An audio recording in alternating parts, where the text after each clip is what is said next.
बच्चों, आज हम छठी कक्षा का प्राचीन भारत में धार्मिक विचार इस पाठ का पठन करेंगे। हेलो बच्चों, आज हम प्राचीन भारत में धार्मिक विचार इस पाठ का अध्ययन करेंगे। इसमें जैन धर्म, बौद्ध धर्म, यहूदी धर्म, ईसाई धर्म, इस्लाम धर्म, पारसी धर्म, इन सभी धर्मों का विचार किया है और हर एक धर्म के बारे में जानकारी यहाँ पे दी गई है।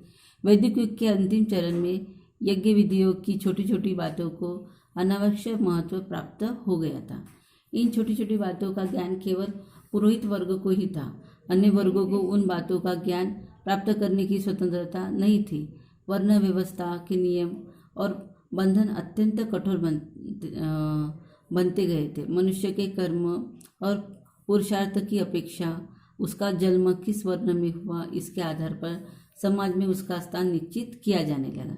तो वैदिक युग जो था इसमें अंतिम चरण में छोटी छोटी बातों को अनावश्यक महत्व प्राप्त होने लगा। छोटी छोटी बातों का ज्ञान केवल पुरोहित वर्ग ही लेते थे। अन्य वर्गों को उन बातों का ज्ञान नहीं होता था और इसमें वर्ण व्यवस्था में अत्यंत कठिन और कठोर कायदे थे। इसमें मनुष्य के कर्म और पुरुषार्थों को गौण माना गया और इसमें उनकी जाति के आधार पर उनको व्यवसाय दिए जाने लगे और उसके आधार पर विषमता वहाँ पे निर्माण हो गई थी। यज्ञ विधियों तक सीमित न रखते हुए उसे अधिक व्यापक बनाने का प्रयास प्रारंभ होते दिखाई देते थे। परंतु उपनिषदों में आत्मा का स्वरूप, आत्मा का अस्तित्व जैसी बातों पर विचार किया गया था। ये विचार सामान्य लोगों को समझने में जटिल प्रतीत होते थे। अतः विशिष्ट देवताओं और ईश्वर की उपासना पर बल देने वाले भक्ति पंथों का निर्माण हुआ। यानी आत्मा का अस्तित्व कहाँ क्या है, ये जो सामान्य लोग थे इनको ये इनके समझ से बाहर था। इसी वजह से विशिष्ट देवता ईश्वर की उपासना करके पुरोहित लोग इनसे पैसा ऐंठते थे और उन जो सामान्य वर्ग था उनको देवताओं को उपासना करने से ये फल प्राप्त होता है, वो फल प्राप्त होता है, ऐसी जानकारी वो देते थे। और इसी वजह से कर्मकांड जैसे विचार सामने आने लगे। जैसे शिव जी के भक्तों का शैव पंथ और भगवान विष्णु के भक्तों का वैष्णव पंथ, इन देवताओं के विषय में भिन्न भिन्न पुराण लिखे गए। यानी हर एक शिव हो गया, विष्णु हो गए, इसके ऊपर अलग अलग प्रकार के पंथ बनाए गए और उसके आधार पर हर एक देवताओं के ऊपर भिन्न भिन्न पुराण वो लिखे जाने लगे। ईसा पूर्व 6वीं शताब्दी में सामान्य मनुष्य सरलता से धर्म को समझ सके ऐसा धार्मिक विचार प्रस्तुत करने वाली धाराएं निर्माण हुई।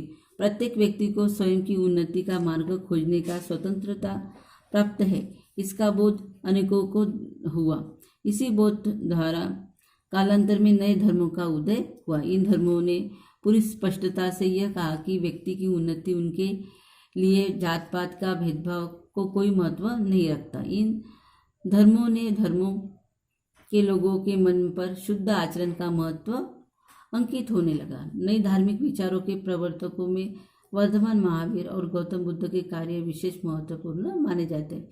तो ईस्वी सन 6वीं शताब्दी में सामान्य मनुष्य को समझ सके ऐसा धर्म की निर्मित हो गई। ऐसे धार्मिक विचार उनके सामने नई धाराएं निर्माण हुई। प्रत्येक व्यक्ति को स्वयं की उन्नति कैसे करना चाहिए, कैसा मार्ग खोजना चाहिए, इसका बोध होने जाने लगा। इसी बोध के आधार पर नए धर्मों का उदय हुआ और इस धर्मों ने पूरी स्पष्टता से कहा कि व्यक्ति की उन्नति उनके जात पात के आधार पर नहीं है, तो वो अच्छा आचरण करे। धर्मों के लोगों के मन में शुद्धता का आचरण होना चाहिए, इसके ऊपर नए विचार का निर्माण हुआ। इसके बाद में है जैन धर्म। जैन धर्म भारत के प्राचीन धर्मों में एक धर्म है। इस धर्म में अहिंसा सिद्धांतों को विशेष महत्व प्राप्त हुआ। धर्म के ज्ञान को जो व्याख्यायित करता है उसे जैन धर्म में तीर्थकार कहते हैं। जैन परंपरा के कथनानुसार कुल 24 तीर्थकार हुए। वर्धमान महावीर जैन धर्म की परंपरा में 24वें तीर्थकर है। तो जो जैन धर्म था इसमें ये जो धर्म है भारत के प्राचीन धर्मों में से एक माना जाता है और ये इस धर्म में अहिंसा को बहुत ही महत्व दिया गया है। धर्म के ज्ञान को व्याख्यायित करता है उसे जैन धर्म कहा गया है और उसे तीर्थकार भी कहा गया है। जैन परंपरा के अनुसार जो 24 तीर्थकार हुए उसमें वर्धमान महावीर जैन धर्म की परंपरा में 24वें तीर्थकार माने जाते हैं। वर्धमान महावीर ईस्वीसन पूर्व 599 से ईसा पूर्व 527 ये उनकी कालावधि है। हम जिस राज्य को बिहार के नाम से जानते हैं उस राज्य में प्राचीन काल में उर्जी नामक एक महाजन पद था। वैशाली उसकी राजधानी थी। वैशाली नगर के एक क्षेत्र कुंडग्राम में वर्धमान महावीर का जन्म हुआ। उनके पिता का नाम सिद्धार्थ और माता का नाम त्रिशला था। वर्धमान महावीर ने ज्ञान प्राप्ति हेतु गृह त्याग किया। 12.5 वर्ष तपस्या करने के उपरांत उन्हें ज्ञान प्राप्ति हुई। यह ज्ञान केवल अर्थात विशुद्ध स्वरूप का था, अतः उन्हें केवल केवली कहा जाता है। क्या कहा जाता है? केवली।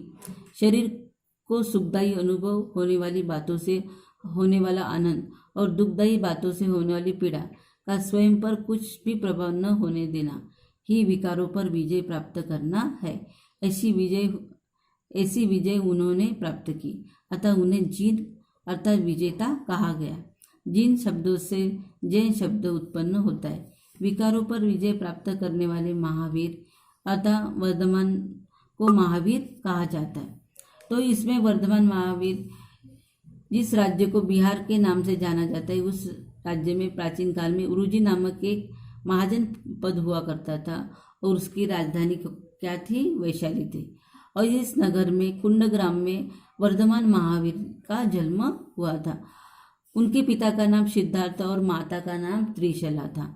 उन्होंने ज्ञान प्राप्ति हेतु अपना गृह त्याग किया। गृह त्याग करना यानी घर का त्याग किया था और 12.5 वर्ष तक उन्होंने तपस्या की और उसके बाद में उनको ज्ञान प्राप्त हुआ और इन ज्ञान में उन्होंने जो विशुद्ध स्वरूप था उनका त्याग कर विशुद्ध जो स्वरूप था उन्हें केवली कहा जाता है।